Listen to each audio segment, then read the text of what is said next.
Quando eu pensei em fazer essa palestra aqui, eu me lembrei dela, foi a primeira pessoa. Eu conversei com o pastor Jim e disse: Pastor Jim, precisamos ouvi-la, né? O dia a dia, como se dá a questão da educação.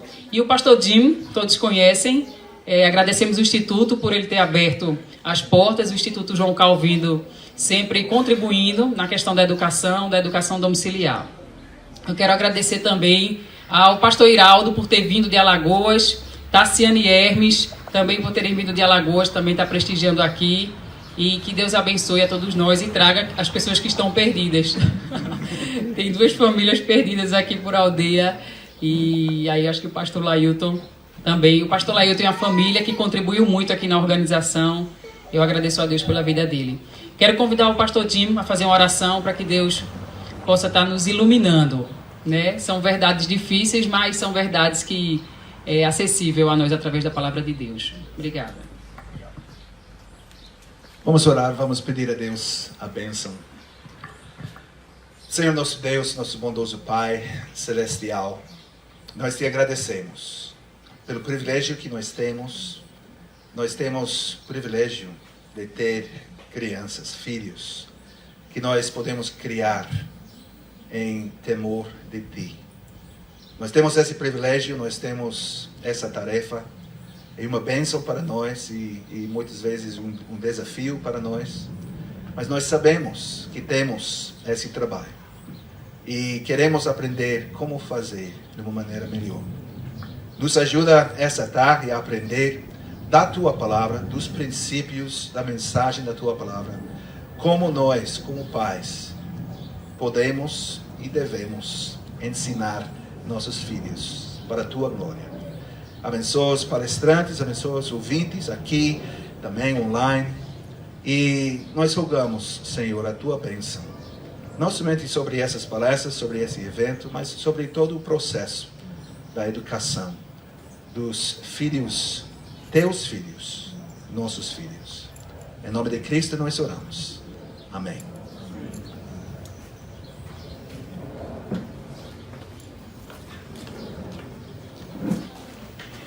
Boa tarde, é um prazer estar com os irmãos aqui. Ruth me convidou, eu disse para ela que eu não sou uma palestrante, mas sou uma mãe e eu posso compartilhar com vocês o que eu tenho recebido do Senhor, o que tenho aprendido com Ele. Ela falou que ela se inspira em mim, mas eu é que me inspiro nela.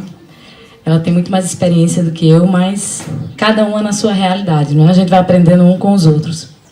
E ela me chamou para estar aqui com os irmãos, é um privilégio para mim estar com o pastor Jim e o pastor Lailton e os demais pastores que estão aqui. Eu não me sinto digna de estar aqui, mas o Senhor sabe de todas as coisas. E se Ele nos chama, a gente tem que ir, não é? Ele nos comissiona e nos dá as ferramentas para a gente fazer esse trabalho, para a honra e a glória do nome dEle. E eu separei aqui algumas coisas, principalmente eu vou falar mais da minha experiência como mãe.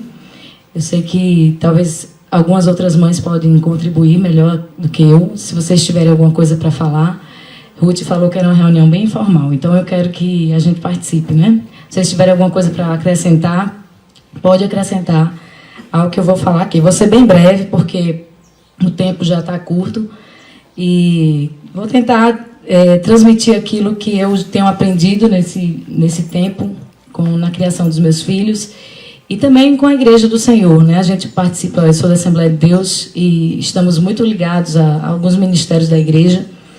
Eu trabalho numa sala de jovens e também meus filhos participam das crianças, meu pai é pastor, então a gente também está muito envolvida com a igreja, muito envolvidos com a igreja, e sabemos das dificuldades também que a Igreja do Senhor tem passado nesses dias, especialmente no que se refere à educação dos filhos. São muitos problemas, não é, que tem assolado as famílias e a igreja de uma forma geral. As famílias estão se dividindo e isso está causando problemas na igreja, não é? A igreja tem que estar enfrentando dificuldades que seriam facilmente resolvidas se as famílias estivessem mais unidas, com um propósito mais firme de agradar a Deus. Então, acho que hoje esse é o tempo, né, de a gente se despertar e começar a ver a família como o principal núcleo, né, da igreja. Nós somos mais importantes. Se nós não estivermos bem, a igreja não vai bem, né? Então, precisamos ter essa consciência de que o chamado primeiro, é o chamado para a família, para os pais, para as mães assumirem o seu lugar de discipuladores dos seus filhos. E a gente sabe também que na nossa realidade aqui no Brasil, nós temos enfrentado muitas lutas em relação ao ensino domiciliar. Eu tenho estado de perto em alguns momentos, né, que passamos. Ano passado, por exemplo, estivemos ali junto com na conferência que teve, né, de homeschool, juntamente com o ministro da Educação, que esteve também participando, e daquela luta que enfrentamos aqui, né, para conseguir tentar, de uma certa forma, pressionar aqueles ministros para votarem a favor. E, infelizmente, as coisas não deram como a gente pensava, mas foi a vontade de Deus e ficamos satisfeitos com isso. E ainda continua essa luta, não é lá? E nós cremos que o Senhor, Ele vai direcionar as coisas da forma como Ele quer, não é? Se Ele quer um pouco mais de dificuldade para as famílias, que seja assim. Se Ele quer nos dar de outra forma, que Ele dê, desde que seja a vontade do Senhor. E nós estamos orando por isso, não é?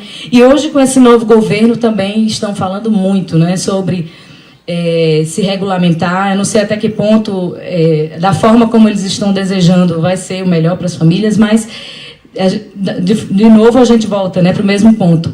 Seja a vontade do Senhor. O que for de acontecer aqui no Brasil, o Senhor vai estar guiando e a gente tem certeza de que Deus vai abençoar. Então, muitos falam hoje da reforma na educação, de uma forma secular no mundo, e nós, a Igreja do Senhor, também falamos, né? Os pais, as famílias têm falado, têm se preocupado com seus filhos, mas deixamos de uma forma assim, muito sutil, e hoje está de uma forma muito assim, presente na igreja, o pensamento secularizado da educação dos filhos. Temos acompanhado muitas famílias, estado presente com algumas famílias, e eu percebo que falta aquelas pessoas que sejam referenciais. A gente está meio que perdido, né? Quando encontra alguém que tem um referencial, a gente parece que está num deserto, né? Querendo água. E por que isso? Né? Porque nós... Infelizmente, a Igreja do Senhor, de uma forma geral, tem deixado que as filosofias do mundo, as ideologias, não é, tenham entrado dentro das famílias, e acabamos por repetir o mesmo padrão do mundo, não é? O mesmo comportamento do mundo em relação à educação dos nossos filhos. E eu já queria começar lendo Lucas 1:17, num texto que fala sobre o profeta João Batista. Eu vou falar pouco, minha gente, eu quero ouvir o pastor Jim. E a gente começou já tarde, né? Eu já disse para ele que eu vou começar do final, da conclusão. Mas vamos começar aí. Repetindo aqui uma profecia que está em Malaquias 4:6, Lucas 1:17, eu acho que está aí na tela, né? E irá diante dele no espírito e virtude de Elias, para converter os corações dos pais aos filhos e os rebeldes à prudência dos justos, com o fim de preparar ao Senhor um povo bem disposto. Então, aqui vemos já o propósito, né, de João Batista, quando veio, era para converter os corações dos pais aos filhos. Os corações dos pais precisavam ser convertidos aos filhos. Parece ser uma coisa tão, né, boba. Como que o coração do pai não vai estar convertido aos filhos, não é? Aquele filho que saiu das suas entranhas, como você não vai estar ligado a ele? Mas é essa realidade que a gente vive hoje. Era a realidade no tempo de Jesus e é a nossa realidade hoje. Precisamos nos converter os nossos corações, voltar os nossos corações para os nossos filhos. E com o fim, ele diz, né, de preparar ao Senhor um povo bem disposto. Essa é a finalidade da educação. Trazer essas mentes cativas, né, ao conhecimento de Cristo, deixar de lado toda a influência do mundo para que eles possam, né, impactar nessa geração, ser sal da terra, luz do mundo, com eficácia, né? Porque a gente não pode perder esse testemunho no mundo. Então, a educação, para começar, seria... pode passar a próxima? Eu vou dar uma pressinha, viu, minha gente? Só porque eu quero ouvir o pastor Jim. E eu separei aqui algumas definições. Vou falar com vocês um pouquinho sobre a minha experiência, que é pouca, mas acredito que vai ser útil para os irmãos. Eu comecei o homeschool. Minha pequenininha nunca foi para a escola. E os outros dois chegaram a frequentar a escola. E eu tirei 2017, foi quando eu tirei, e eles estão em casa desde esse tempo. E eu tenho aprendido com outros pais, graças a Deus, hoje nós temos esses grupos, né, de WhatsApp, que tem pais mais experientes, têm compartilhado suas experiências conosco e tem sido de muita bênção na nossa vida. E Deus tem me ensinado muito nesse período. Esse era um desejo que eu tinha muito antes de ter a minha primeira filha, mas o mundo, né, fica pressionando a gente e para onde a gente se virava, quando é que vai para a escola? Quando é que vai para a escola? E eu, uma mãe de primeira viagem, não compreendia essas coisas, mas tinha lá dentro do meu coração, não, eu tenho que ensinar meu filho em casa. Mas Deus me levou por caminhos que eu entendo hoje, porque Ele me levou por determinados caminhos. Tive uma dificuldade com meu segundo filho, quando era pequenininho, demorou a falar, e eu tive que ir para alguns profissionais, me pressionaram, né, para estar com alguns profissionais, e lá disseram, olha, a solução do seu filho vai ser escola. Né? E eu fui na escola, todo mundo dizendo que eu fosse, eu fui para a escola. E por causa dele eu tive que matricular a mais velha. Então eles foram os dois para a escola. Tive cuidado de escolher escolas cristãs, mas durante esse tempo eu conheci um pouco, não é, do que é a escola e vi que eu estava certa de não querer que meus filhos frequentassem a escola. Mas eu passei esse tempo lá. Com meu filho, eu andei em alguns consultórios de alguns especialistas em educação, não é? E eu também entendo hoje que foi Deus quem permitiu, porque já vários pais me procuraram com os mesmos problemas que os meus, e eu posso agora dizer, olha, não faça assim. Eu fiz desse jeito, não deu certo. Eu fiz dessa forma, eu vi isso não funciona, na prática não vai. E hoje eu percebo, né, que Deus me fez passar por esses caminhos. E eu passei por muitos consultórios, fonoaudiólogo, terapeuta ocupacional, psicólogos, né? E sempre que chegava lá, a visão era sempre muito humana, né? das coisas, muito secular. E eu via pais cristãos desesperados levando seus filhos para esses lugares por coisas bobas, né? Da educação das crianças, mas nós desaprendemos até o que é educar os nossos próprios filhos. A gente não tem nem mais a empatia, o sentimento natural do que é educar, porque hoje tudo tem que ser um profissional. E eu, cada vez que chegava num consultório desse, eu ficava decepcionada. Eu saía de lá e dizia para o Luciano, olha, eu não aguento ir para esses lugares, porque era um descaso tão grande com os filhos. As mães chegavam lá, para vocês terem ideia, com a criança para aprender a mastigar. Né? Elas chegavam para aprender a mastigar. A gente perguntava, mas por quê? Não, porque ele não sabe mastigar. Eu disse, mas vem para cá para aprender a mastigar? O outro veio para aprender a escovar os dentes. E eu não acreditava nisso, mas era a realidade, né? Os pais cada vez mais abrindo mão de funções básicas da vida. E eu passei por lá e disse, olha, Luciano, eu não quero mais ir para esses lugares. Isso aí não dá mais para mim. Eu sei que eu chegava lá e uma profissional que nos atendia, o menino passava um tempo lá indo, e nas férias, quando ele voltava, ele estava melhor. E ela dizia, o que acontece nas férias? Que quando você volta, ele está melhor. E aí já era Deus, né, me alertando, olha, você não precisa disso, você só precisa cumprir o seu papel em casa, fazer o que é natural para você. E eu percebo que, apesar de ser uma cristã e ter nascido num lar evangélico e ter um pai piedoso, uma mãe que foi um referencial para mim, a minha geração não sabe o que é educar filhos. Não é? Nós não sabemos o que é educar filhos. Nós não sabemos a responsabilidade que é e também como é bom. Não é? Porque a gente passa a faculdade, a escola toda, aprendendo que a gente tem que ser um profissional de sucesso. Né? A gente tem que fazer um mestrado, doutorado e seguir uma carreira. Ninguém ensina para a gente o que é cuidar de um bebê. Ninguém diz para a gente que a gente tem que cuidar de uma casa. E quando a gente tem o bebezinho, o primeiro, a gente fica desesperado. Né? O que eu vou fazer com essa criança? Porque ninguém nunca ensinou você a fazer isso. Você viveu numa casa que no meu caso, eu era uma das mais novas, não tive a oportunidade de cuidar de outras crianças. Então, a gente cresce meio perdido. E quando nasce aquele bebê, se a gente não tiver uma convicção forte na palavra de Deus, não se cercar de pessoas que nos ensinem a verdade, nós sucumbiremos às pressões do mundo. Porque vai ser rápido, né? Olha, 1 ano, 2 anos, já vai para a escola, né? E começa aquela pressão e você acha que fazer o melhor para o seu filho é colocá-lo numa escola. E aí era esse o meu pensamento. Apesar de ter uma formação, eu percebi que nós precisamos nos apoiar. As mães mais velhas, né, precisam ensinar as mais novas, precisamos retomar, né, as verdades das Escrituras, conscientizando-nos de que o nosso papel não é nada fora do normal, é o natural. Não é o que Deus nos deu para fazer. E quando eu passei nesses consultórios, eu dizia, olha, eu não quero que vocês façam, me ensinem o que eu vou fazer em casa. E aí eu ficava, em alguns lugares, eu até participava das sessões e via que não tinha, era só um menino ia para lá para brincar. Disse, olha, se for para brincar, eu fico em casa e brinco. Só que ninguém me falou também que crianças são diferentes umas das outras. A minha mais velha, com menos de 1 ano, já falava tudo. O meu menino demorou. E depois eu lendo um pouquinho, eu descobri que meninos normalmente demoram mais a falar. Eu não precisava ficar desesperada para um menino falar.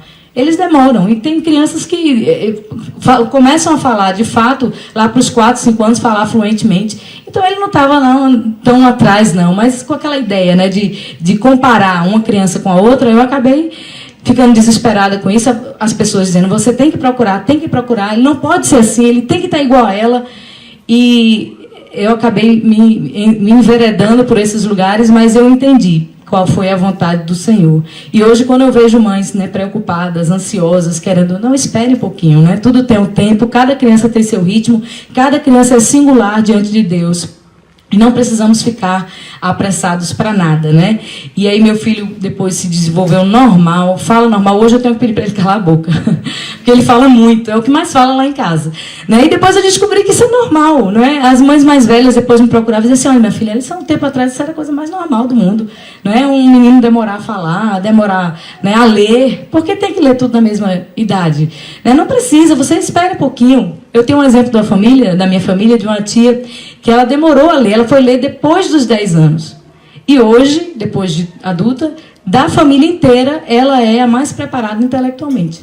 É a que tem um emprego, que está no emprego que dá uma boa remuneração. E ela foi a que demorou mais a aprender a ler.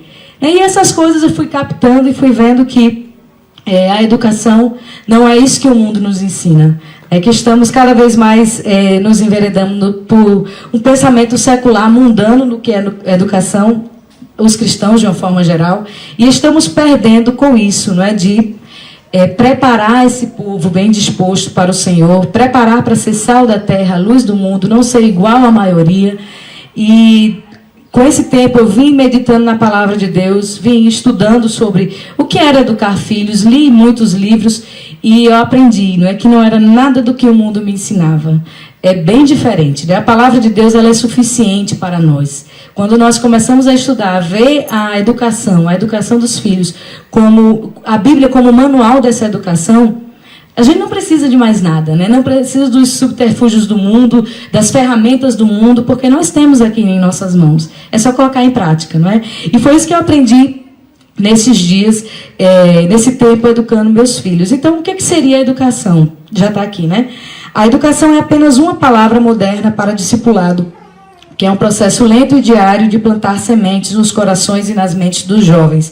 Ela abrange todas as áreas da vida e não somente o intelecto. Requer tempo diário, vigilância e diligência. Então, é um discipulado, né? Educação é um discipulado, é você estar o tempo inteiro junto daqueles seus filhos, levando para todos os lugares, vai fazer compra, vai viajar, vai sair para resolver um problema, está com o filho, não é? Está ali junto de você, ele vai estar aprendendo com os seus defeitos, com as suas virtudes, nas situações do dia a dia. Eles não precisam estar no lugar de criança, não é? Eles podem estar conosco e isso, para onde eu vou, eu levo, não é? E muitas vezes as pessoas até criticam, né? Não, olha, aqui não pode trazer criança, ou então fica olhando para você com o olho meio, não é? Porque você está num lugar, num ambiente que é de adulto. Mas não, a gente não tem que ter vergonha, né? A gente tem que levar para que eles participem e vejam o que é a vida. Porque é assim a educação que Jesus ele nos ensinou foi a educação através do discipulado.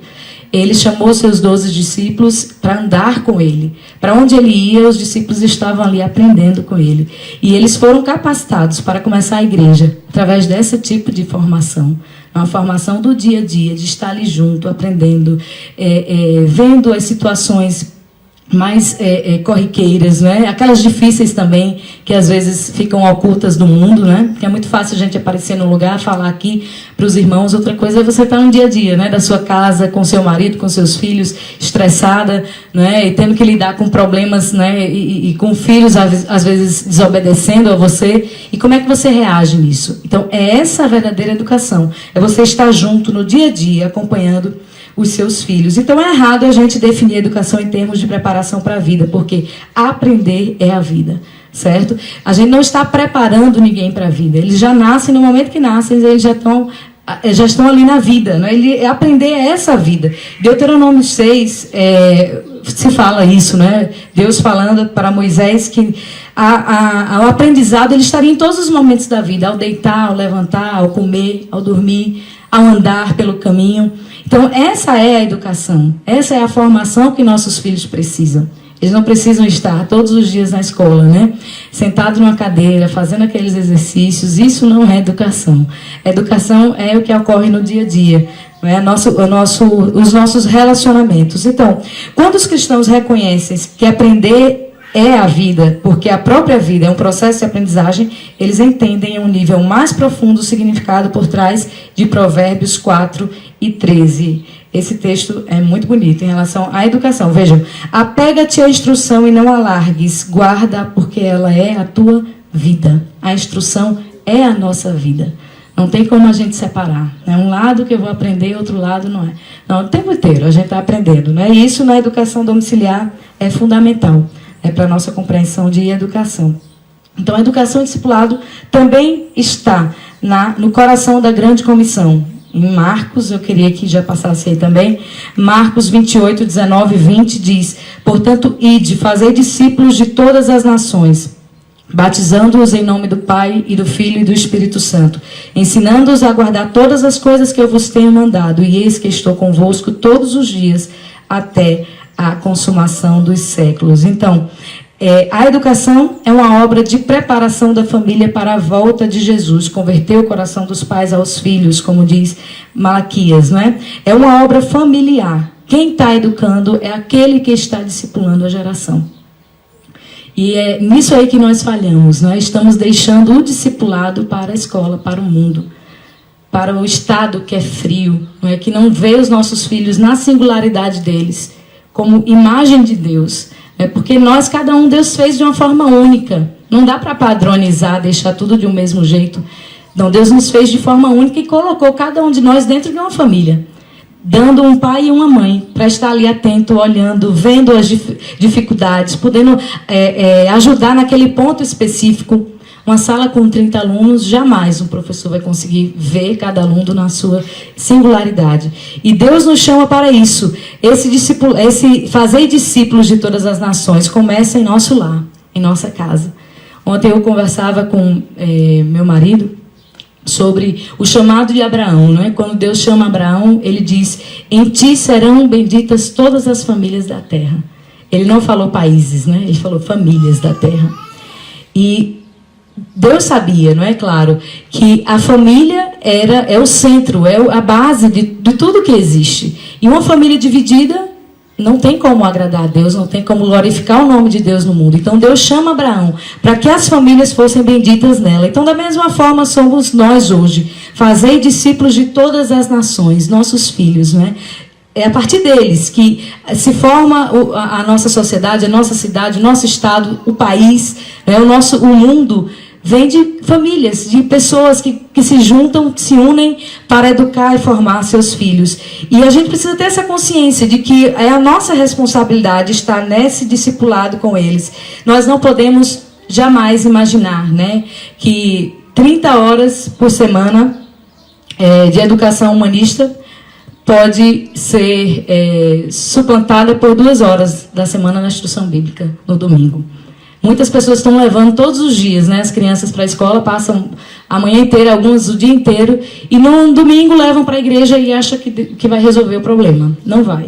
Não tem como, não é? Porque tem que estar todos os dias ali aprendendo, falando. Quando a gente começa a educar em casa, eu acho que as irmãs que educam vão confirmar isso comigo, é uma luta tão grande, não é?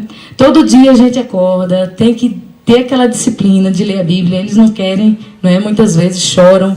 No início foi muito difícil colocar essa disciplina de ler a Bíblia, não é? E fazer o seu devocional, porque não queriam. E choravam e reclamavam.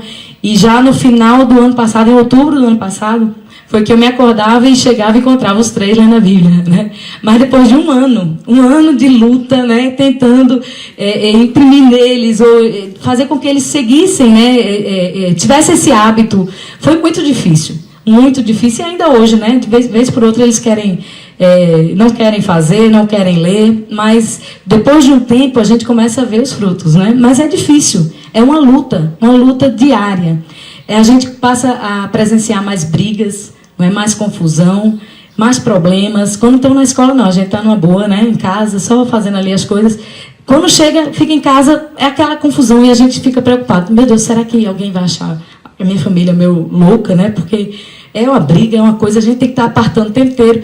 E aí eu fiquei pensando, isso acontece porque ali é uma família que está viva, né? A gente está ali dentro, está vivendo com as nossas dificuldades, nossos pecados, né? Tendo que um consolar o outro, corrigir o outro. Isso é que é vida, não é? A gente está ali compartilhando o dia a dia, o coração da gente. Aí a gente deixa de ver isso, acha que isso é um trabalho e manda para a escola, chega na escola, fica aquele povo todinho, né? Cheio de pecado, um brigando com o outro, e aí começa o bullying, começa esses nomes, né, que dão hoje. Os professores não aguentam e falam de estresse, né, dos professores, também não tem realmente quem aguente. Não é? A gente numa família, a gente tem que estar orando o tempo inteiro, pedindo graça a Deus para poder ensinar 3, 4, 5 filhos. Imagina, né, uma escola, Eu conheço alguns professores que estão tendo que se medicar, né, tomar remédios, porque não estão aguentando mais as salas. Eu tenho uma amiga que ela passou 6 meses de licença, porque ela disse, olha, eu não aguento mais. Tem uma irmã que é professora e ela disse que, quando chega na reunião de professores, ela disse que o povo é tudo meio assim estranho, e ela disse que sabe que eles tomam remédio mesmo, né, para poder dar aula, né, poder dar aula, porque as crianças não deixam eles quietos, e eles precisam ter o controle, e às vezes não perder o controle, porque se perder o controle hoje, o professor é desequilibrado, e aí as pessoas também não entendem esse lado do professor, e aí fica todo mundo dopado, né, tanto o professor quanto os alunos também, que hoje todos os alunos, principalmente os meninos, eu estava conversando com o pastor aqui, não conseguem ficar parados naquelas bancas, sentados, e aí tem que ir para o médico, porque ele tem algum problema, porque ele fica se mexendo o tempo inteiro, e aí tem que tomar um remédio. Meu menino é um menino como qualquer outro, gosta de pular, de brincar, não gosta de estar sentado muito tempo, e aí a escola me chamou e disse, olha, você tem que ir na psicóloga. Eu disse, mas por quê? Porque ele está se mexendo demais, né? E aí, por alguma razão, eu fui numa psicóloga e ela disse, olha, ele tem que tomar esse remédio. Eu disse, não, ele não tem nenhum problema para estar tomando remédio. Eu disse, não, mas é porque ele está muito ansioso. Eu disse, olha, eu não sei se o problema está nele ou está na rotina dele de estar sentado numa cadeira, num lugar fechado. Realmente é muito difícil. E aí, depois eu conversando com a professora dele, ela disse, olha, Adna, aqui está cada vez mais difícil. Ela disse o tempo lá que ela ensinava, muito mais de 15 anos que ela ensina nas escolas. E ela disse, olha, cada ano que se passa está mais difícil, porque eu tenho que dar aula para meninos tudo dopado. Eles ficam aqui dormindo na banca, eu tenho que estar acordando porque está tudo meio assim. E está sendo muito difícil eu ver isso, e as mães também não estão preocupadas, os pais também ficam colocando um remédio ali para ver se o menino fica quieto. E isso está atrapalhando os estudos. E eu fiquei pensando, eram isso que queriam fazer com meu filho e que tem feito com vários filhos de várias pessoas leigas, ignorantes em relação à educação. Mas nós não precisamos de nada disso. Nós temos a palavra de Deus, nós temos a Bíblia, nós temos a igreja, a igreja que ela nos fortalece. Os pais têm que se fortalecer, buscar no Senhor a sua vontade. Então precisamos ter essa visão da educação como uma forma... A vida da gente, a educação é uma forma de adoração, não é? A educação ela tem sido vista na história como uma forma de adoração desde o início, não é? Desde a antiguidade, as pessoas sempre associavam a educação à adoração. Então precisamos ter isso em mente. Provérbios 3:6 diz assim, reconhece-o em todos os teus caminhos e ele endireitará as tuas veredas. Quando ele diz reconhece-o em todos os teus caminhos, são em todos os caminhos, inclusive na educação, Precisamos reconhecer a Deus em todo o momento, em todo o passo que a gente der nessa vida. E o que quer que um sistema proponha, eu acho que é a próxima tela aí, é uma citação, o que quer que um sistema proponha como autoexistente é, em essência, o que considera divino. Isso é o princípio controlador de tudo. O temor a algum Deus é o princípio de cada sistema de conhecimento proposto. Então, nós precisamos voltar, ter os olhos voltados para o propósito bíblico da educação, que é a principal fonte do processo inicial de discipulado e amadurecimento de uma criança. A base está em Deus. Deus é a base de tudo. A educação é uma adoração a Deus. Precisamos ter isso em mente. Uma das razões também que me fez tirar da escola foi justamente essa. Porque acordava de manhã nas pressas, tomava o café, ia correndo para a escola. Só Deus sabe o que acontecia ali, né, com aqueles amigos. E depois voltavam, almoçavam e passava a tarde fazendo tarefa da escola. E de noite, quando tinha alguma coisa, às vezes tinha um curso, né, de tarde. De noite ia para a igreja. Quando chegavam às 7h30, 8h, já estava todo mundo com sono e ia dormir. Não sobrava tempo para fazer devocional, para ler a Bíblia, culto doméstico, nada. E eu fiquei pensando, para que eu tenho filhos? Para jogar e deixar a escola criar e eles não terem conhecimento nenhum de Deus? E eu estava ficando muito preocupada, que minha menina, ela está aqui me ouvindo, ela estava ficando adolescentezinha e a influência das amigas estava muito maior do que a minha influência, a influência de casa. Ela gostava de ler a Bíblia, era uma menina que gostava de ir para a igreja, frequentar, mas eu estava vendo, à medida que o tempo estava passando, a escola estava influenciando muito mais. E ela estava deixando de ter tempo. Já era pouco tempo. E agora estava ficando pior. Porque você tem que passar em concurso. Tem que entrar naquela escola que é boa. E aí toma curso, né? Ela estava passando quase o dia inteiro sem nos ver. E eu disse, onde é que está a educação, a Bíblia aqui? Onde é que está Deus nessa educação que eu estou dando para minha filha? Não estava em canto nenhum. E a gente precisa ter essa visão do propósito bíblico, né? Os pais e os líderes têm comprado a mentira de que a própria educação está desconectada ao mundo espiritual. A gente acha que a educação é uma coisa e o mundo espiritual é outra, que a gente pode dividir uma coisa da outra, não dá. Pela palavra de Deus a gente aprende que não dá.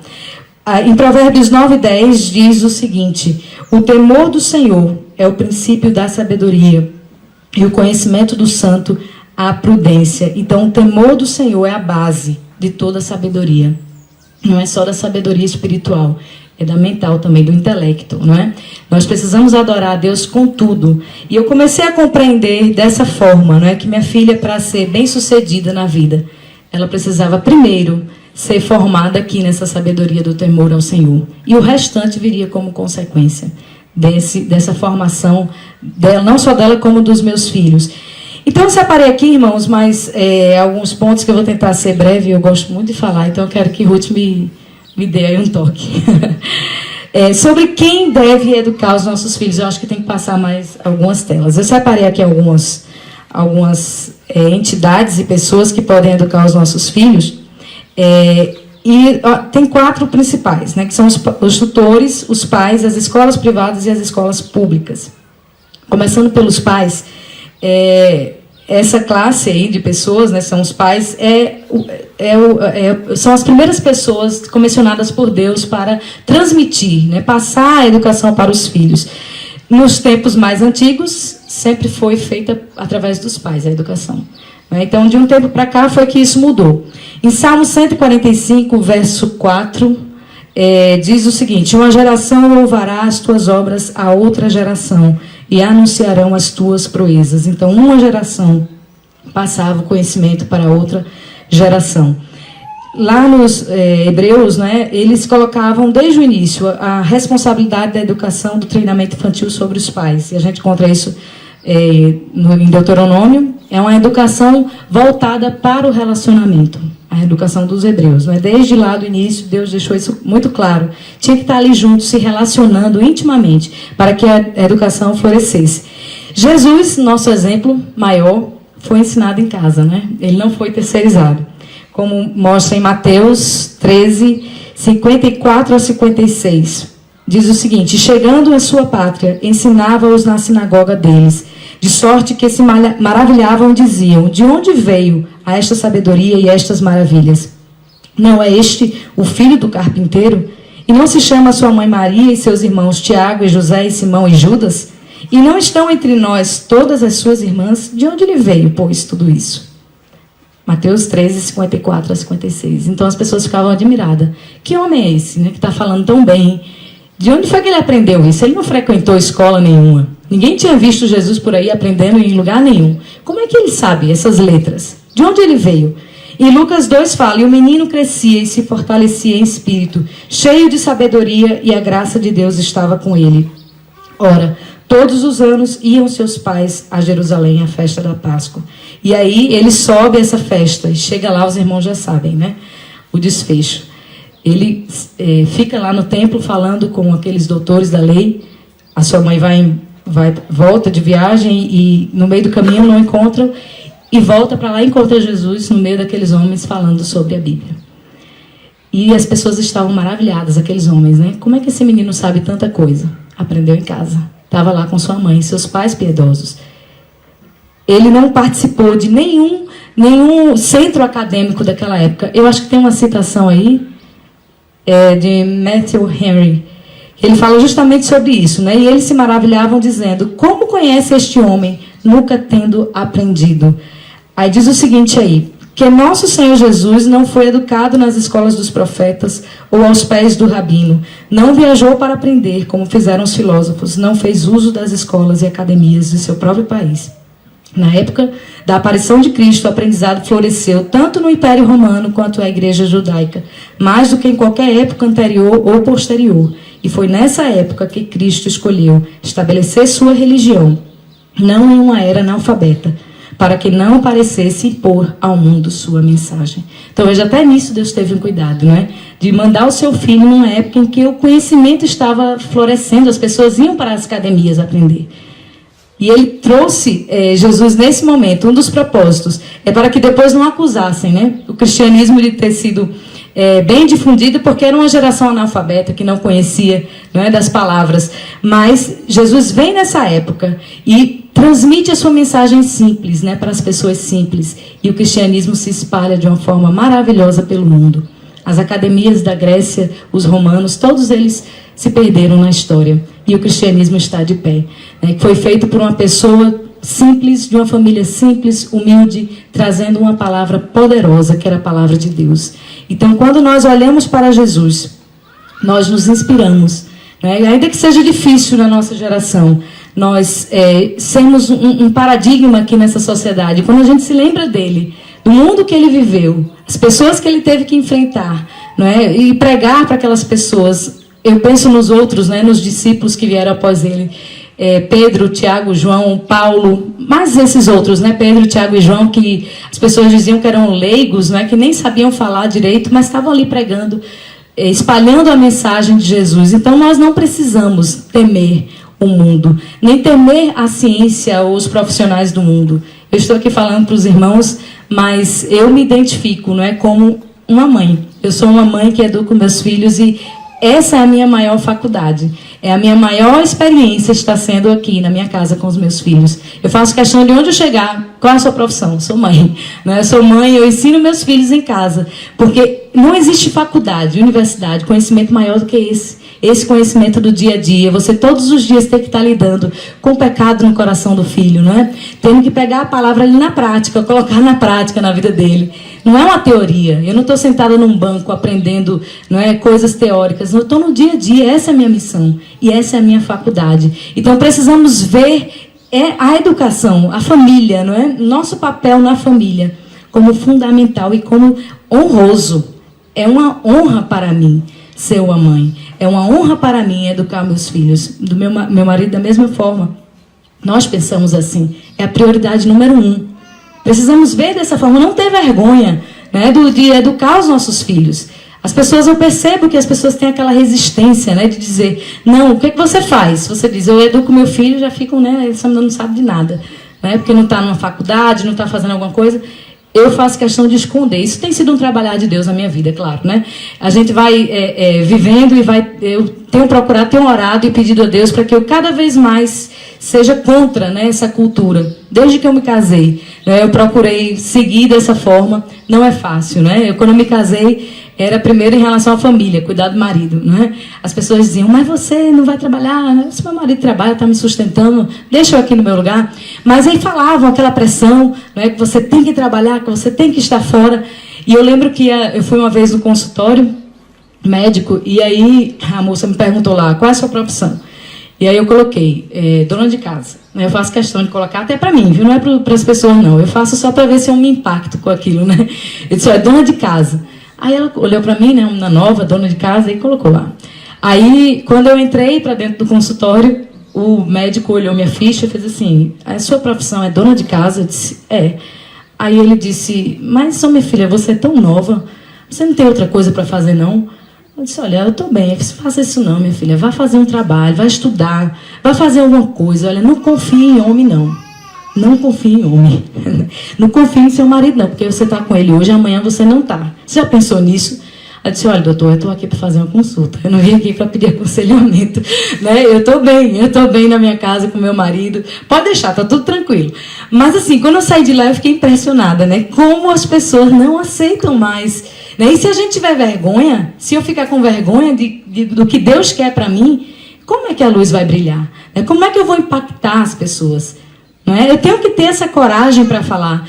E eu passei por isso no início do casamento, depois com os filhos da mesma forma. Você não vai colocar uma babá? Quando eu tive a terceira filha, teve uma irmã que chegou para mim e falou assim, olha, agora você vai colocar uma babá. Agora você vai colocar uma babá. Eu disse, mas por quê? Você não vai aguentar. Eu disse, eu vou. Deixa, irmã, deixa eu. Eu disse, olha, mas você vai trabalhar com meu marido, tinha uma empresa na época, e ela disse assim, olha, você precisa ajudar seu marido na empresa. E eu disse, olha, se eu for ajudar meu marido na empresa, eu vou ter que pagar alguém para ficar aqui na minha casa, cuidando dos meus filhos. Então, eu vou fazer o seguinte, eu pago alguém para ficar lá na empresa, no meu lugar. E eu vou ficar em casa cuidando dos meus filhos. Ela olhou para minha cara assim, que mulher estranha, eu acho que ela pensou. Realmente, a gente é estranho para esse mundo. Não é? As pessoas não conseguem nos entender, mas precisamos ser assim, para impactar a nossa geração. E eu falo como uma mãe relativamente mais nova, não é? Do que algumas mães mais velhas, eu acho que tem alguém me ouvindo, e a gente precisa, como essa geração mais nova, né, impactar mesmo, não ter vergonha de dizer, eu estou em casa, eu cuido dos meus filhos, eu educo com muita honra, com muito privilégio, Deus me deu esse papel. Então precisamos entender esse nosso papel aqui no mundo, mas para sermos pais que educam os filhos, também precisamos nos preparar, né? Deus exige preparação nossa. Não é simplesmente eu vou ficar aqui e vou criar meus filhos e deixar tudo para lá. Também não é só você ficar em casa, porque eu encontro, não, irmã, eu acho tão bonito, né, mãe, ficar em casa, eu vou ficar. Mas fica em casa vendo o Facebook, vendo o WhatsApp, né, vendo o Instagram. Os filhos ficam na tecnologia o dia inteiro, né, jogando, fazendo qualquer outra coisa. Temos essa coisa da hipocrisia, né? Eu acho que é do ser humano. A gente tem essa facilidade para ser hipócrita, né? A gente vê uma coisa assim, dando certo, eu quero ser igual aquela fulana. E aí vai para casa, mas ali está dentro de 4 paredes, ninguém está vendo, e aí eu faço de uma forma completamente errada. Não é? E Deus está vendo também, não adianta de nada. Não é? Não adianta, não serve esse tipo de dedicação, a dedicação pela metade, ou só para os homens verem. Eu tenho que estar dentro de casa fazendo para o Senhor está me vendo. Não é? Ele me vê, ele vai exigir de mim. E na palavra de Deus, em Oséias 6. Passando. Tá. Então, Oséias capítulo 4, versículo 6. O profeta disse, o meu povo foi destruído porque lhe faltou o conhecimento, porque tu rejeitaste o conhecimento. Também eu te rejeitarei para que não sejas sacerdote diante de mim. Ele está falando aos sacerdotes, mas nós, como pais, somos os sacerdotes do nosso lar. Não é? E muitas vezes os nossos filhos, as nossas famílias estão sendo destruídas porque falta conhecimento de nossa parte. Nós não procuramos entender a palavra, não estudamos a palavra, não nos dedicamos na oração, né, no jejum, nas disciplinas espirituais, não nos dedicamos, queremos comprar, né, tudo pronto. Né? Quanto é que você está vendendo? Eu vejo muito isso, né? Olha, prepara esse material e vende para mim. Hoje, minha gente, os cursos online estão assim. Eu não sei quem acompanha, né, os pais aqui, mas é um mercado, né, hoje, não é, Ruth? As pessoas saem um curso, já querem fazer. Eu quero fazer aquele curso online, porque quer pegar aquela coisa pronta, mastigada para passar para os filhos. Não querem se dar o trabalho de ler, de estudar, de orar. Ver o que Deus quer especificamente para aquela sua criança, porque a sua criança não é igual a outra. Não é igual a mãe que fez aquilo para aquela sua filha, é diferente. Então hoje a gente vê essa sede, às vezes, até para fazer alguma coisa aparentemente nobre, mas sem a essência. Não é? Sem aquele comprometimento dentro de casa, no momento que ninguém está vendo. Eu sozinha ali com Deus. Então a gente precisa ter esse cuidado. Para eu estar aqui falando, eu preciso ter uma vida, né, atrás de mim. Não posso vir aqui falar de qualquer forma. Então sempre que alguém, olha, esse curso, isso aqui como é que faz? Eu disse, olha, antes de fazer o curso, você que precisa estudar. Você que precisa se dedicar, você se munir de ferramentas para que você possa passar para os seus filhos.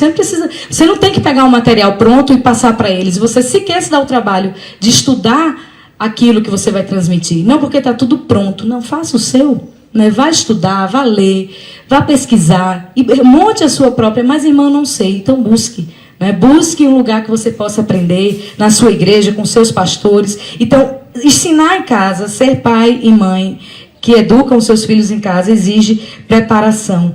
Deus nos prometeu, né? A gente se preocupa, como é que eu vou fazer? Eu acho que essa foi a minha principal preocupação antes de assumir. Como é que eu vou dar conta, né? A gente coloca na escola, só fica com aquela preocupação do ambiente escolar.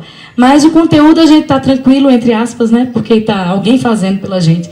E quando a gente traz para casa, a gente fica, como é que eu vou fazer? O que eu vou ensinar? E é uma preocupação terrível, acho que principalmente para as mães, não é? Eu me preocupei demais mesmo. Eu dizia, meu Deus, como é que eu vou fazer isso? Eu, a princípio, comprei material de escola, né, livros da escola para acompanhar. E eu acho que todo mundo que começa dessa forma. E eu acho que é bom, né, para você poder ter uma certa confiança. Mas a gente precisa entender, esse tempo que eu passei, não sou muito experiente, né, mas o que eu entendi desse tempo foi que o Senhor, quando Ele nos chama, Ele também nos prepara e nos dá poder e as ferramentas para ensinarmos. 2 Timóteo 3, 16, 17 diz: toda a Escritura é divinamente inspirada e proveitosa para ensinar, para redarguir, para corrigir, para instruir em justiça, para que o homem de Deus seja perfeito e perfeitamente instruído em toda boa obra. Então a gente precisa entender que quando o Senhor fala na sua palavra, a sua palavra é fiel, né? Eu acho que o que falta em nós hoje é fé. Fé para acreditar que a verdade de Deus é a verdade sobre toda a vida e é a que vai dar certo no final, né? É a que vai produzir efeitos no final. E nos evangelhos diz, quando o Filho do Homem voltar, achará ele fé na terra? Será que ele vai encontrar fé na terra? Porque à medida que o tempo passa, mais a gente confia no homem, na sabedoria do homem, nas estratégias do homem, nas nossas próprias habilidades, não é? Mas eu não tenho um curso, irmã, superior. E você precisa, não é? Você precisa ser formada para ensinar seus filhos uma coisa tão natural. Ensinar o seu próprio filho, você não precisa de uma formação. Isso quem nos ensinou foi o mundo. O mundo quer nos colocar na nossa mente que para sermos pais, precisamos passar por alguma faculdade. Precisamos ter alguma formação. Se você não tem, você não está habilitado para ser pai. Você precisa fazer uma faculdade para ser professor. E essa tem sido uma das principais críticas que eu tenho recebido em relação ao homeschool. É que eu não sou professora. E olha que eu sou, viu? Vou contar esse segredo, eu sou. Mas eu digo que não sou. Aliás, eu fico calada, né? Eu disse, mas você tem que ter o currículo, tem que ter o diploma de professora. Eu disse, tá certo. Eu disse, olha, deixa eu sou mãe, eu sei cuidar do meu filho, mas você não é professora, você não tem, tá certo, deixa eu. Né? E eu não digo que sou professora, a minha formação não é bem para ensinar matéria de escola, né? Essas matérias que a gente encontra por aí, mas eu tenho lá o certificado, né, de professora. E eu poderia estampar, olha aqui meu certificado. Mas não é assim. Na prática, a gente vê que não tem nada a ver. Que se eu podia ter feito pedagogia, doutorado, mestrado, o que fosse, qualquer curso desse, eu não estaria habilitada para ensinar meus filhos. Porque se não for Deus na nossa vida, a gente não consegue. É muito difícil. Deus precisa estar conosco todos os momentos, né? Todos os dias nos ensinando através da sua palavra. Então não podemos, né, nos encher desse pensamento do mundo, dessa forma de ver a educação no mundo, e precisamos entender que precisamos sim nos preparar, mas com as ferramentas corretas, com as ferramentas que Deus nos deu para criarmos os nossos filhos. Deus deu crianças aos pais. Se nós temos o dever de sustentá-las, de prover as necessidades emocionais, espirituais, se temos que resolver situações de saúde, né, da criança, se temos essa responsabilidade diante das pessoas, por que não teríamos em relação à educação? Porque o Estado deveria educar por nós, se nós é quem sustentamos, se nós é quem acolhemos as nossas crianças. Ninguém pode tomar essa área. Quer dizer que eu fico com a parte difícil e o Estado fica com a parte boa. Não é? Eu entrego para outra aquela parte principal da minha vida e vou ficar com a parte difícil. Não, nós não nos podemos dobrar diante desses pensamentos do mundo. A educação que valoriza a singularidade da pessoa é realizada por quem mais conhece a criança, e nesse caso são os pais. Não é? Então, a gente precisa ter essa consciência de que nós, eu estou falando aqui, né, quem são os que devem ensinar os filhos? Em primeiro lugar, são os pais. Nós temos esse poder dado por Deus de educarmos nossos filhos. O nosso poder, meus irmãos, começou a diminuir, começou a acabar, né? Porque hoje eu digo que até acabou mesmo, quando o poder dos professores e sindicatos aumentou.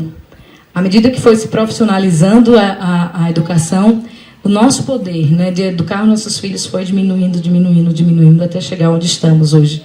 Eu, conversando com o doutor Alexandre, né, ele tem lutado nessa causa, e ele disse, olha, o nosso grande problema aqui no Brasil foi que, na época da Constituição, os sindicatos se organizaram, os professores se organizaram e foram lá para montar a Constituição, e eles colocaram lá os dispositivos dele, mas não teve ninguém que representasse os pais e as famílias. Ninguém se organizou. Ninguém se preparou para ir lá e colocar lá dar a sua parcela, né, na Constituição. E nós ficamos totalmente desamparados em relação a isso. E hoje a gente está vendo, né, a confusão que está, as interpretações variadas que se dá aos dispositivos constitucionais. E se nós, como pais, tivéssemos nos organizado antes, poderíamos até ter mais segurança hoje. Então, o nosso poder ele enfraqueceu justamente quando esses sindicatos de professores eles começaram a crescer, né, a aumentar. E aí nós fomos perdendo o nosso poder. Né, começamos a desacreditar que somos capazes de ensinar nossos filhos. E daí a gente tem vários teóricos, né, sociólogos da educação que falaram sobre isso e colocaram as suas teorias. Aqui no Brasil foi Anísio Teixeira, que foi o idealizador da escola pública brasileira. Ele foi aluno de Dewey, e eles tinham essa coisa, né, de educar a criança como um todo, de profissionalizar os professores. A educação, para ser eficiente, tinha que ser integral, pública, laica, obrigatória. E a gente assimilou tudo isso. Eles trouxeram essa visão logo depois da Revolução Industrial, que não tinha mais pai e mãe dentro de casa, né? Pai passava o tempo todo longe de casa, a mãe também querendo ficar fora, né, para aumentar o salário, e as crianças sozinhas. Algumas foram para as fábricas trabalhar, mas era um trabalho que não dava. E aí criaram as escolas. E esses homens, eles criaram suas teorias para suprir a família, para suprir a ausência da mãe e do pai na família. E acabaram substituindo mesmo, né? E hoje estamos sofrendo essas consequências dessas escolhas erradas, não é? E eu separei aqui mais os outros três, eu vou dar uma pressinha, são os tutores, a escola privada e a escola pública, que são as três outras entidades que podem ensinar as crianças. Os tutores praticamente são como os pais, né? Porque estão ali diante dos pais, os pais estão controlando a educação, eles veem a criança na sua singularidade também.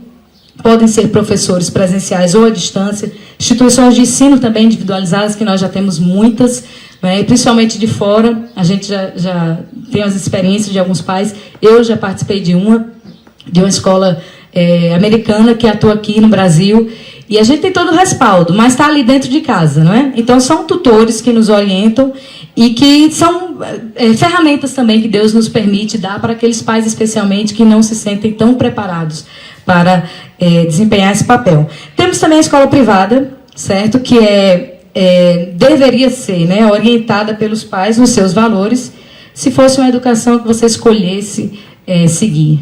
Infelizmente, hoje, no nosso país, a escola privada ela é mais uma entidade controlada pelo Estado. Não existe mais, né? Infelizmente, essa coisa de escola com a visão cristã não tem. Eu também já passei por 2 escolas cristãs, infelizmente. A experiência que a gente teve não foi boa, porque existem muitas regras, muitas normas que impedem, né, que essas escolas elas sigam aquela visão que eles têm, né, cristã do mundo. E isso tem sido uma dificuldade grande. Da nossa igreja também, eu estava conversando com o pastor Odin, nós enfrentamos essas dificuldades. Tínhamos escolas, ainda temos, mas uma das dificuldades foi essa, o Estado querer interferir na escola, né, e acaba que você não consegue cumprir com aquele propósito da educação, que é formar pessoas para Deus, para a glória de Deus. E aí acaba que as instituições privadas acabam sendo ferramentas também para o Estado manipular, impor sua agenda, não é? Porque ele obriga o seu padrão a essas escolas, e se você não segue, você não tem a liberdade, você não pode funcionar. Infelizmente, não é? E temos o último, a escola pública, não é? Que é a educação do governo, que infelizmente é a educação secular que prepara as nossas crianças para serem contras, né, a verdade de Deus, contra Deus, e cada vez mais tem piorado. Os teóricos aí, né, da educação, e temos visto recentemente lá no Supremo a visão que eles têm da escola e da família, que a escola ela serve para libertar as crianças dos pais. Não é? Essa é a verdade. E eles deixaram assim bem claro. As crianças precisam sair do ambiente de violência do lar para ir para o ambiente de liberdade da escola. Não é? A escola é quem vai dar o respaldo para saber o que está acontecendo dentro de casa. É o fiscalizador, né? Eles dizem, olha, a gente precisa saber se os pais estão oprimindo os filhos. E é na escola que a gente vai saber se esses pais estão oprimindo os filhos, se está acontecendo alguma violência. Então, o lar ele já parte do princípio de que é um ambiente de violência. Veja a que ponto nós chegamos, né? De um entendimento da família, do lar. Então, a escola tem servido para isso, para libertar as crianças de suas famílias. Elas não existem mais para servir as famílias, mas para substituir, de fato, a família. E isso tem sido proposto já desde o final do início do século XX até hoje, não é? Esses teóricos eles têm criado essas filosofias, que é o que a gente aprende na faculdade, não é? A gente sai de lá especialista em escola pública, não é? Todo mundo que vai para a faculdade de educação sai especialista em escola pública, somente. A única visão que a gente tem de educação é essa. E eles fizeram isso com um propósito, né, de separar a família e fortalecer o Estado. Quanto mais fragmentada a família estiver, mais forte o Estado vai estar, mais ele vai poder interferir. E a gente precisa ter essa consciência, né, que a escola pública hoje, especialmente aqui no Brasil, estamos vivendo um momento de guerra mesmo, né, entre as famílias e as escolas. É uma luta constante. Tem até professores que têm boas intenções, eu conheço alguns, inclusive até uma mãe falou para mim, olha, quando você for criticar, né, o sistema, tenha cuidado para não ferir alguns professores, porque tem professor que vê a sua profissão como uma missão. E realmente, a gente tem que dar o crédito para esses professores que têm tentado, os cristãos, né, têm tentado na sua profissão ali, de uma certa forma, transmitir o conhecimento de Deus com muita luta. Eu conheço alguns professores, mas a verdade é que nem todos são assim, né? A maioria quer realmente separar a família, separar os pais dos seus filhos. E aí entra a profecia, né, de Malaquias. Ele converterá o coração dos pais aos filhos e o coração dos filhos a seus pais. É aqui que está o segredo, não é nosso. Precisamos estar com o coração voltados aos nossos filhos, e o Estado está fazendo exatamente o contrário. Ele está separando os filhos dos pais. E isso contraria, né, a palavra de Deus, a visão que Deus nos deu sobre a educação. Poderíamos falar aqui de como é que essa escola pública ela surgiu, mas o tempo também não dá. Vocês sabem que desde que a Alemanha sofreu a derrota, né, com a Revolução Francesa, né, desde que ela sofreu essa derrota, eles resolveram, um filósofo chamado Fichte, ele resolveu criar as escolas públicas para fortalecer a identidade nacional, porque ele disse que a Alemanha perdeu porque não tinha a sua identidade nacional fortalecida, e as escolas iriam fazer isso, iam cumprir esse papel, fortalecer a identidade nacional. E as crianças precisavam deixar de lado a sua individualidade, a sua visão familiar, para estar na escola aprendendo sobre o que era coletivo, o que era comum a todo mundo.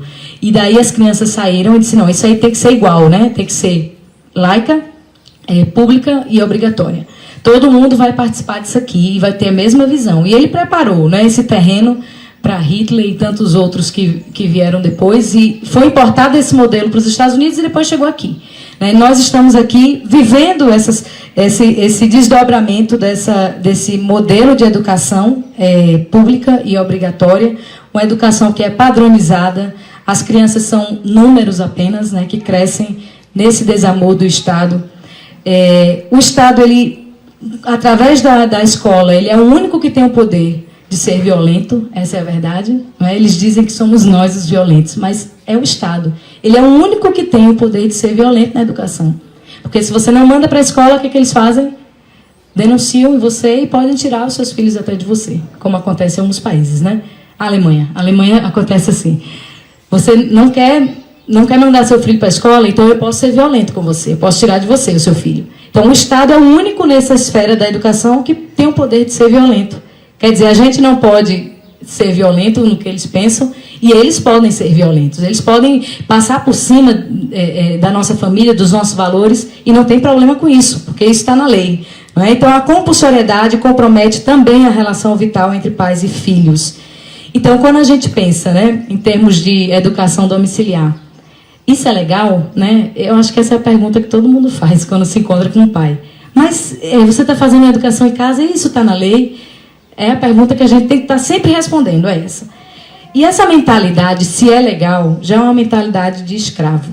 Já mostra que nós estamos realmente dependendo da escola pública. Que essa mentalidade de escola pública já está enraizada em nós.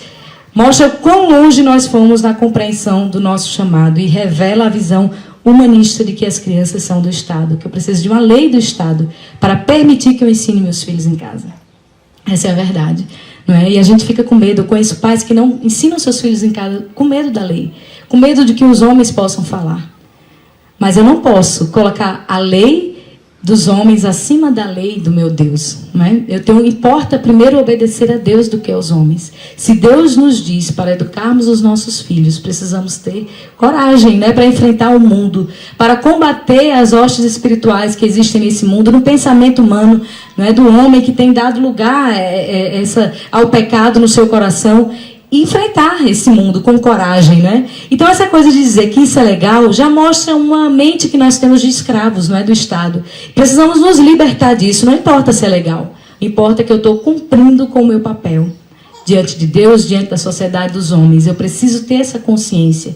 E aí é quando a gente pode chegar lá fora sem vergonha, né, de enfrentar ninguém, porque você sabe, eu estou cumprindo meu papel e Deus está ao meu lado. Por que eu vou temer os homens? Por que eu vou ter medo deles? Claro que se vier uma lei e permitir, é mais segurança, né, para nós. Para a gente não ter nenhum problema com o Estado. Mas, se não tiver, continuo fazendo do mesmo jeito. Vou ter a mesma coragem, porque esse é o mandamento de Deus e eu me sujeito, em primeiro lugar, a Ele. Amém? Então, precisamos ter essa visão, não é, de que quem controla a educação também é o mesmo que captura o coração das nossas crianças. Eu não sei que horas são.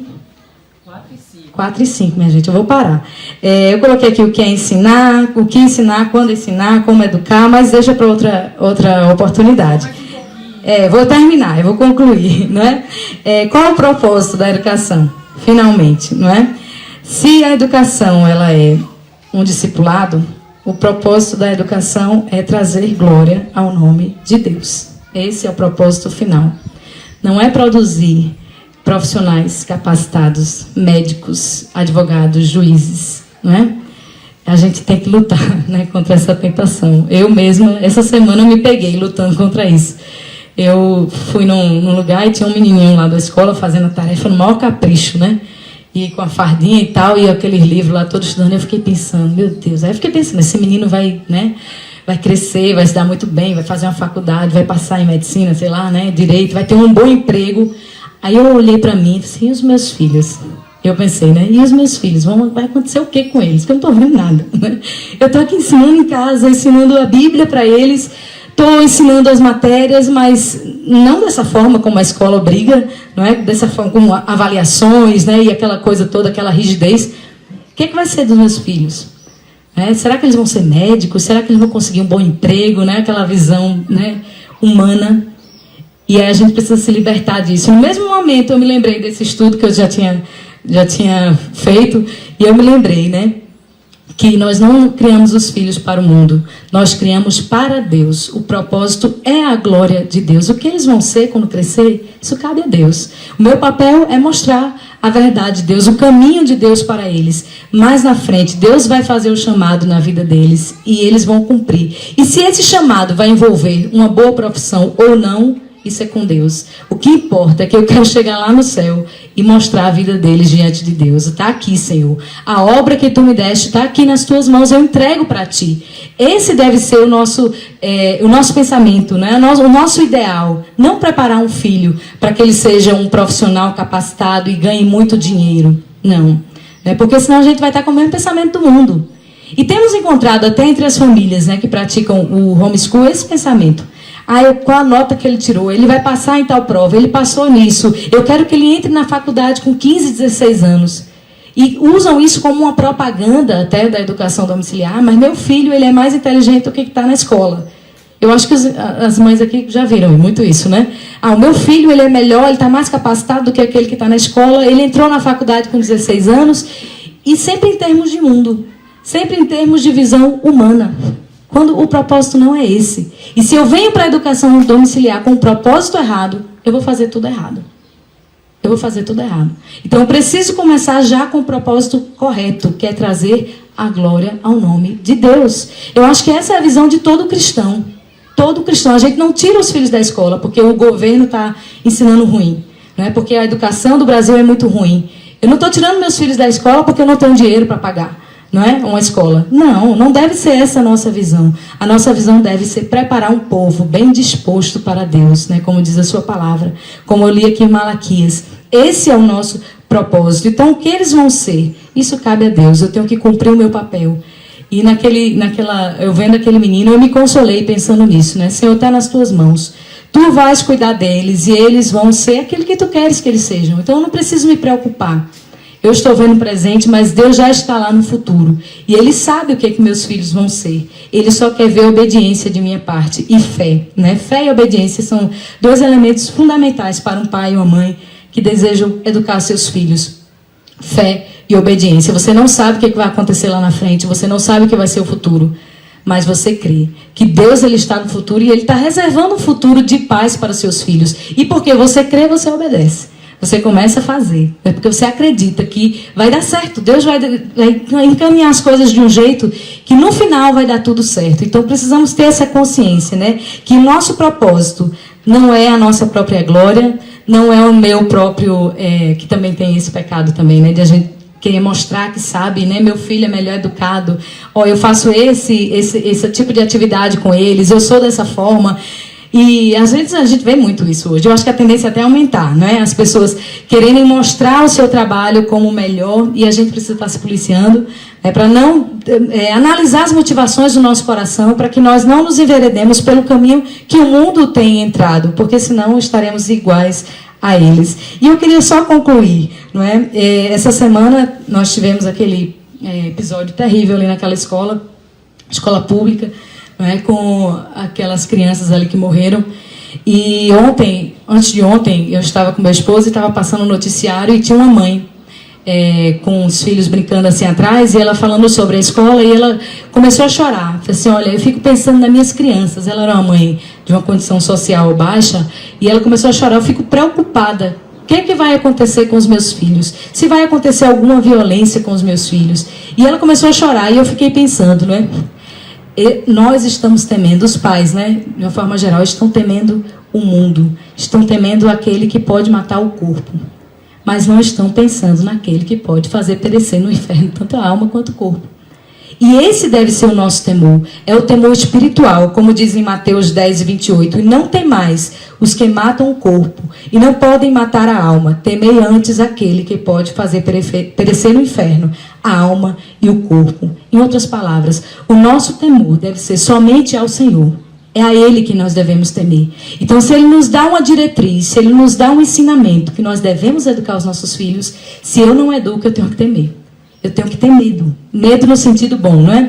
Da palavra. Ter medo, ter reverência, saber que eu estou fazendo a coisa errada e que eu preciso voltar. Esse é o verdadeiro temor. Agora, nós tememos a violência lá fora e não tememos a vida eterna. O que vai acontecer com meus filhos? Eu não temo o que vai acontecer. Não é? Então, a gente precisa entender que tudo nessa vida vai passar. Não é? Mas a eternidade, os nossos filhos, eles vão entrar conosco na eternidade. Não levaremos títulos, não levaremos nossas profissões, não levaremos nossos negócios, nossas roupas, nada do que teremos conquistados aqui, nós não levaremos para a eternidade, mas os nossos filhos, eles podem ir conosco. Então, que esse seja, né, o nosso temor, temer a Deus acima de todas as coisas e confiar que Ele pode nos dar a vitória e suprir, né, as nossas deficiências e as nossas necessidades. Amém? Eu quero agradecer já, viu, a Ruth e ao pastor Jim por estar aqui. Eu não me sinto capacitada para estar falando para vocês, mas eu sei que a A palavra de Deus, ela é quem tem poder. E ela é quem pode transformar os corações. Amém?